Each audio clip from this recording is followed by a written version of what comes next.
अब यहाँ पर हम लोग सेकेंड केस में क्या लेने वाले हैं, तो सीधा सीधी बात ये है कि हम इसको थोड़ा सा पलट करके ले लेते हैं। पलट के ले लोगे, थोड़ा सा दिमाग लगाते हैं, चर्चाएं को आगे बढ़ाते हैं। यानी कि इस बार हम ले रहे हैं ए स्टार बी स्टार सी, हम इसको लेने की चर्चाएं कर रहे हैं। इसमें भी देख लेते हैं कि क्या वो चीजें ठीक ठाक सेटिस्फाई कर रही। हमारा ए तो ए रहेगा, यहाँ पर समझो बी स्टार सी है, क्या है हमारे पास बी स्टार सी। अब बी स्टार सी है तो हम पहला क्या लिखेंगे, बी प्लस सी प्लस में क्या लिखेंगे 2, यानी इन दोनों को ऐड करके 2 ऐड कर देना है। ठीक है, अब यहाँ पर समझो बात को आगे क्या होगा। अब ये हमारे पास एक एलिमेंट है और ये पूरा एक एलिमेंट है, ये पूरा एक एलिमेंट बनेगा। तो इससे होगा क्या कि पहले इन दोनों को ऐड करोगे, ए को और इस पूरे को ऐड करोगे, ठीक है, और फिर एक्स्ट्रा में क्या ऐड करना होगा, 2 ऐड करना होगा। ये बात है कंसेप्ट जिसको समझना है। नहीं तो अगर कोई कहता है कि सर ए स्टार बी लिखल था is equal to A plus B plus 2 ना होगा सर, आप ऐसा कैसे लिख दिए, तो भैया ऐसा मतलब नहीं था इसका मतलब बस इतना था कि यहाँ जो आएगा उसको ऐड करना है, फिर 2 हम लोग एक्स्ट्रा में ऐड करेंगे, ये मतलब था। तो इसका मतलब ये हुआ कि यहाँ पर a प्लस बी प्लस सी बन करके आया और यहाँ पर सीधा सीधे 2 और 2 4 बना। और इन दिस केस अगर हम देख रहे हैं तो हमारे पास a स्टार b और फिर स्टार में जो हमारा c है, या यूं कह लो कि a star b star c जो है वो दोनों का दोनों इक्वल है। और ये for all a b c belongs to क्या, i के लिए सही है, इस चलते एसोसिएटिव लॉ पे एग्जिस्ट कर रहा है। अब हमें 3 प्रॉपर्टी और दिखानी है, existence of identity, existence of inverse और एग्जिस्टेंस ऑफ कम्यूटेटिव लॉ। तो तीसरी बात कर लेते हैं हम लोग, existence of identity.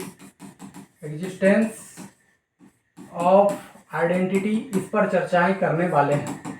Existence of identity की अगर हम बात करें, ध्यान से समझिए, तो यहां पर हमारे पास जो ऑपरेशंस चल रहा है उसके अकॉर्डिंग हमें आइडेंटिटी तो पता नहीं है।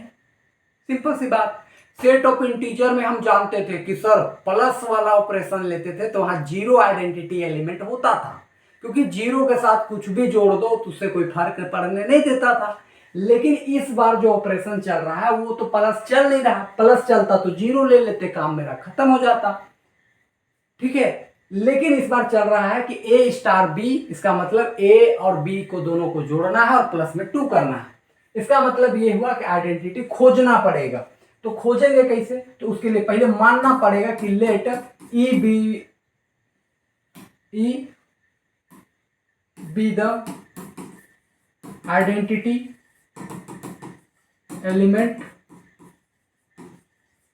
इन आई। समझ लेते हैं कि आई में वो आइडेंटिटी एलिमेंट है, मान के चलते हैं। तो होगा क्या कि जहां पर ए स्टार ई करोगे तो तुमको क्या मिलेगा, ए, भले ही ई को पीछे लिखे लो या आगे लिख लो, सीधी बात। फॉर ऑल भी लिखना चाहते तो लिख देना for all A belong to आई।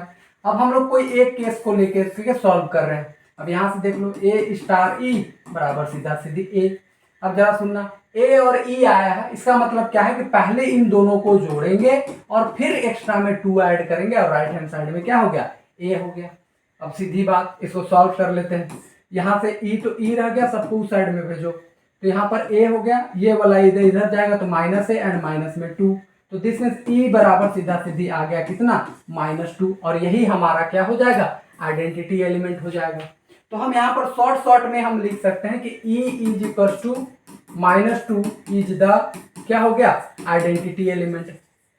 देख रहे हो, हम लोग जैसे ही प्लस लेते थे सेट ऑफ इंटीजर में आइडेंटिटी एलिमेंट 0 आता था, लेकिन देखो ऑपरेशन जैसे ही चेंज कर रहे हैं आइडेंटिटी एलिमेंट चेंज कर जा रहा है, सीधी बात, समझ गए। जैसे आपके घर के लिए आपकी जो माँ है वो तो है, लेकिन अगर मान लेते हैं कि किसी सिचुएशंस में ऑपरेशन ही चेंज हो जाएगा, दूसरे घर में हो गया तो माँ भी चेंज हो गई, बात खत्म। चलो चौथा पॉइंट में आ जाते हैं। अब बोलोगे सर मेरी माँ चेंज कर दे रहे हैं आप, तो भैया क्या करें, मैथमेटिक्स में एग्जाम्पल देने के लिए कर लेते हैं। चौथा अगर हम बात करते हैं तो हम बात करेंगे एग्जिस्टेंस ऑफ किस पर, तो एग्जिस्टेंस ऑफ इनवर्स पर हम लोग चर्चा करने वाले हैं। एग्जिस्टेंस ऑफ इनवर्स पर अगर हम चर्चा करें तो क्या होने वाली है वो जरा सोच के देखते हैं। देखो अगर हमें इनवर्स दिखता तो लिख देते डायरेक्ट, अभी नहीं पता तो हम क्या करेंगे कि लेट कर लेंगे कि ए बिलोंग कर रहा आई में, then there exist B belong करेगा आई में, सच दैट इस तरीके से कि जब उन दोनों का ऑपरेशंस करेंगे तो हमें क्या मिलना चाहिए, आइडेंटिटी मिलना चाहिए। अब इसका मतलब ये हुआ कि इस साइड में अगर आप देखो तो इसका मतलब है कि इन दोनों को पहले जोड़ना है और 2 भी ऐड करना है। राइट हैंड साइड में आइडेंटिटी है, आइडेंटिटी की जगह पर -2 डालेंगे, सॉल्व कर लो, यहाँ से b निकाल लो। तो b को रहने देंगे, 2 को उधर भेजेंगे तो -2 बनेगा, -2 -4, a उधर जाएगा तो -a, this is equal to b बराबर -4 + a आ जाएगा। और यही हमारा क्या हो जाएगा, इनवर्स हो जाएगा किसका, a वाले एलिमेंट का। तो यहाँ पर लिख देंगे इज द इनवर्स ऑफ क्या, a। ठीक है, किस ऑपरेशन के तहत, तो आप तो समझ ही चुके हो। लास्ट बच गया कम्यूटेटिव लो, वो भी दिखाई लेते हैं लोग, कम्यूटेटिव लो। अब जरा सुनना इधर बात को, एक बात समझो कि अगर हम a स्टार b लेकर के चल रहे हैं, इसका मतलब क्या हुआ, a + b प्लस में 2 करना है। चलो इसी को थोड़ा सा अदला बदली कर लेते हैं, b को आगे लिखते हैं, a को बाद में, तो इसी के अकॉर्डिंग हम इसको क्या लिख सकते हैं, b स्टार a लिख सकते हैं।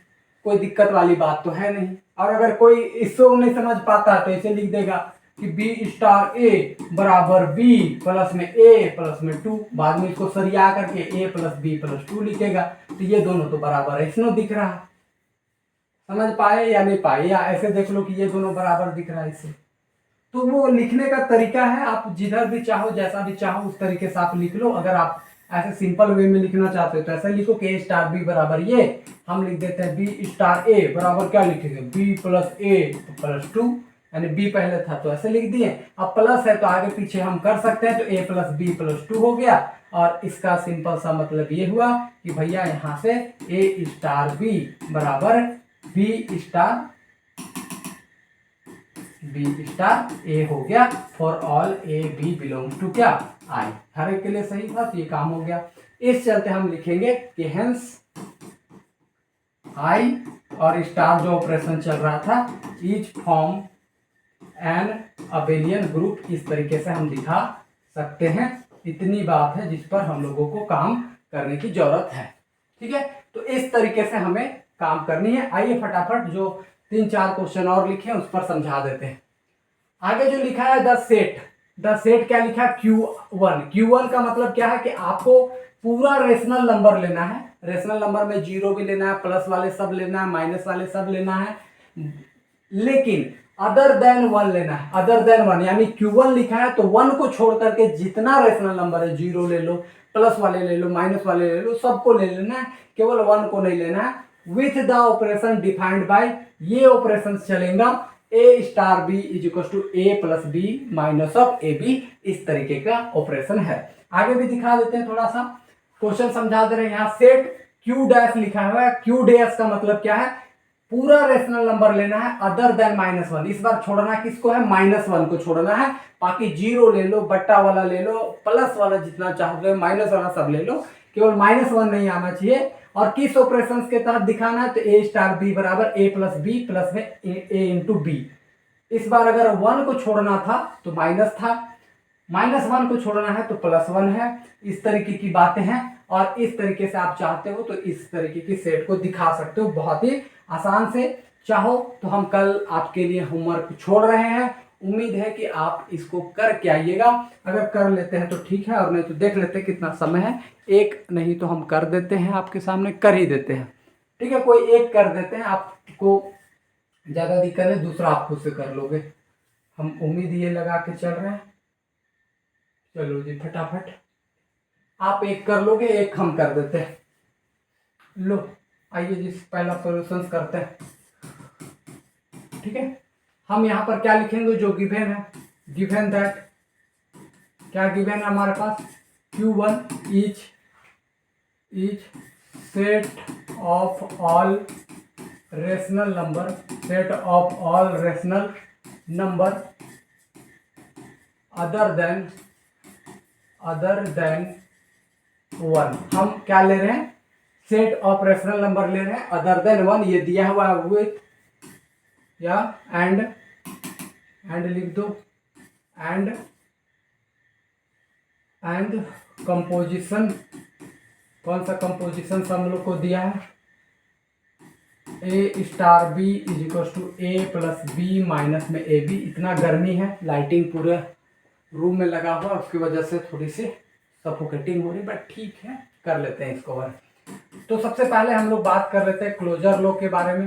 क्लोजर लॉ क्या कहता है, किस तरीके से दिखाओगे। तो रैंडम सी बात है मेरे दोस्त कि यहाँ पर हम क्या करेंगे, दो एलिमेंट पिक करेंगे ए और बी। कहाँ से, तो Q1 से। यहाँ Q1 लिखा है तो Q1 लिखेंगे। आगे जा करके अगर इसकी बात करेंगे तो यहाँ पर डैश लगा हुआ है तो हम डैश लेके चल सकते हैं इस केस में। ध्यान सुनना, अब ए और बी ले रहे हैं तो यहाँ पर होगा क्या कि इन दोनों को ऐड करके जब हम माइनस ऑफ ए बी करेंगे, वो भी कहाँ बिलोंग करेगा, Q1 में बिलोंग करेगा। सीधी बात है, एक बात ध्यान रखना। कोई कहेगा कि सर हम पहले देखो, एक बात है कि बहुत बार इसमें स्टूडेंट गलती भी करता है, वो नहीं करना है आपको। जैसे यहाँ पर ए और बी ले लिया, अब वो पहले एक बार दिखाएगा ए plus b belongs to Q1, और फिर तीसरा लाइन में दिखाएगा ए प्लस बी माइनस में ए बी बिलोंग्स टू Q1। तो ये वाला जो स्टेटमेंट है या जो दो बार ऐसा कर रहा है वो गलत कर रहा है। ऐसा नहीं करना है, यहाँ दो एलिमेंट लेना है, उसको एक साथ यहाँ पर दिखा देना है। अब हम ऐसा क्यों बोल रहे हैं, ध्यान सुनो। अगर कोई ऐसा लेता है, ठीक है, और Q1 का मतलब है कि 1 को नहीं लेना है, तो अब देखो गलती कहाँ हो जाएगा कि ए को उसने ले लिया 0, बी को ले लिया उसने, मान लो, या ऐसा ले लिया, ए को ले लिया हाफ और बी को भी ले लिया हाफ, क्योंकि सेम सेम नंबर तो ले ही सकते हैं। या ऐसे भी सोच लो कि इसको ले लिया कोई 2, इसको ले लिया -1, तो कट करके कितना आ जाएगा 1, और 1 तो यहाँ बिलोंग करना नहीं बोला है, तो इस चलते इसको हम लोग डायरेक्ट नहीं लिख सकते हैं। जबकि इसको हम डायरेक्ट लिख सकते हैं, क्योंकि a प्लस बी और माइनस ऑफ ए बी करोगे ना, तो कभी जिंदगी में कोई भी नंबर उठा लो भैया, यहाँ पर 1 नहीं आएगा। तुम चाहो तो माथा पटक लेना रात भर, नहीं आने वाला है। ठीक है, बात इतनी बात। जैसे अगर हम 2 और 1 की बात किए थे, 2 और -1, देख लो, यहाँ 2 लोगे, यहाँ -1 लोगे, फिर माइनस ऑफ, यहाँ 2 और -1 लोगे, देख लो, यहाँ से घटा करके 1, यहाँ से घटा करके माइनस माइनस प्लस, तो 2, दिस इज इक्वल टू -1 आया। लेकिन 1 कभी भी जिंदगी में नहीं आएगा, ध्यान रखना। लेकिन अगर कोई a प्लस बी केवल लेता है तो 1 आने लगेगा, जो कि इसके अकॉर्डिंग गलत हो जाएगा, क्योंकि ये 1 तो लाने के लिए नहीं बोला है, 1 को छोड़ने बोला है। इस चलते आपको डायरेक्ट a और b बिलोंग्स टू Q1 है, तो डायरेक्ट लिख देना a plus b minus a b belongs to Q1, direct लिखना, ना कि a plus b belongs to Q1। ये गलती हरगिज एग्जाम हॉल के अंदर नहीं करना है, मतलब नहीं करना है, मतलब नहीं करना है। सीधा बात, आगे बढ़ जाते हैं। अब ध्यान सुनो, a और b दो एलिमेंट है, तो a plus b minus a b करके भी कहाँ बिलोंग करेगा, Q1 में। इसके अकॉर्डिंग क्या लिखोगे कि a स्टार b जो है वो भी बिलोंग करेगा कहाँ, Q1 में। ठीक है, इसका मतलब ये क्लोजर लॉ को क्या कर दिया, सेटिस्फाई कर दिया, क्योंकि a और b नहीं है, उन दोनों में ऑपरेशंस लगाने के बाद भी वहीं आ गया। For all a b belongs to क्या लिख देंगे, Q1 लिख देंगे। इतनी बातें हैं, इसको समझ के चलिए। एसोसिएटिव की अगर हम बात करते हैं मेरे दोस्त, तो देखो वो भी हम यहाँ पर काम कर देते हैं। एसोसिएटिव लॉ, ठीक है। अच्छा, बहुत बार तुम लोग यहाँ पर एक केस है जो पीछे भी अभी जो बात बोले उसको अभी हम थोड़ा सा क्लियर कर लेते हैं। जैसे इस वाले केस में थोड़ा सा देख लो, कहाँ गया, हाँ, ये इस वाले केस में आप थोड़ा सा मेंशन करके दिखा देते हैं आपको। देख लो यहाँ पर जो भी है, यहाँ पर देख लो, तो कहाँ गया, हाँ, यहाँ पर आ जाओ। यहाँ पर देखो, यहाँ पर आपको कोई रिस्ट्रिक्शन नहीं दिया है कि 1 नहीं लेना है, 2 नहीं लेना है, 0 नहीं लेना है। तो यहाँ पर 3 स्टेप ले सकते थे। जैसे देख लो, यहाँ पर पहले a plus b belongs to आई दिखा देते, फिर a plus B plus 2 belongs to आई। ये 2 स्टेप यहाँ पर लिया जा सकता था, क्योंकि यहाँ कोई रिस्ट्रिक्शंस वाली बात नहीं थी कि 1 को छोड़ना है, 0 को छोड़ना है, -1 को छोड़ना है, ऐसा यहाँ कोई रिस्ट्रिक्शन नहीं है। तो इसके लिए तो ये सही होता, लेकिन यहाँ क्योंकि उसने रिस्ट्रिक्शंस डाल दिया था कि भैया आपको जो है वो 1 को नहीं लेना है, तो इस चलते वहाँ ध्यान में रखा है। और इतनी ही कॉमन सेंस लगानी है। जहाँ रिस्ट्रिक्शन है वहाँ एकदम डायरेक्ट टू डायरेक्ट उसको लिख देंगे। रिस्ट्रिक्शंस नहीं है तो आप 2-4 स्टेप लटका झटका कर सकते हो, कोई प्रॉब्लम नहीं है। या उस केस में भी डायरेक्ट लिख सकते थे। आइए एसोसिएटिव लॉ दिखा देते हैं। एसोसिएटिव लॉ में a star b star of c, मतलब फर्स्ट के 2 को लेकर के चेक कर लेना है। फर्स्ट के 2 को लोगे तो इस ऑपरेशन के अकॉर्डिंग क्या करना है, पहला तो a प्लस में b minus of a b लिखना है। पहला बात तो ये हो गया। क्या क्या करना है भाई, ध्यान में सुना, इन दोनों को पहले ऐड करना है और माइनस में ए बी लिखना है। अब स्टार में यहाँ पर सी आ गया है, सीधी बात। अब थोड़ा सा समझने वाली बात है, इसमें गौर करना। क्योंकि इसी में लाखों करोड़ों स्टूडेंटों में से 99% समझ नहीं पाते हैं, जिसको बारीकी से समझ नहीं आता। ध्यान सुनना, हमारे पास जो ऑपरेशन चल रहा है ना बाबू, वो ये है कि ए स्टार बी चल रहा है और वो लिखा है ए प्लस बी और माइनस ऑफ ए बी। इसका मतलब ये पहले समझो कि इन दोनों में से जो भी आया होगा, यहाँ पर जो भी होगा और यहाँ जो भी होगा, पहले उन दोनों को ऐड करेंगे, उन दोनों को मल्टीप्लाई करेंगे और फिर उन दोनों को माइनस करेंगे। ध्यान सुनना क्या क्या हम बात बोले। पहले यहाँ दोनों जो एलिमेंट आया है उन दोनों को पहले ऐड करेंगे, उन दोनों को मल्टीप्लाई करेंगे और बीच में हम सब्ट्रैक्ट करेंगे। ये लिखा हुआ है मेन मतलब। समझ गए क्या? बोलो फिर से। यहां पर इन दोनों जो एलिमेंट आएगा उन दोनों को पहले ऐड करेंगे, फिर उन दोनों को मल्टीप्लाई करेंगे और उन दोनों को सब्ट्रैक्ट करेंगे। ये लिखा हुआ है। अगर कोई बंदा इसको अगर ऐसे नहीं पढ़ता है तो वो क्वेश्चन में माथा पटक लेगा, क्वेश्चन बन भी जाएगा तो रटाया तरीका होगा। और लेकिन अगर इसकी कंसेप्ट को अगर बिल्ड कर लिया, वो लैंग्वेज क्या बोल रहा है उसको समझ गया तो काम हो गया। समझ गए? जैसे मान लो कि आप साउथ इंडियन में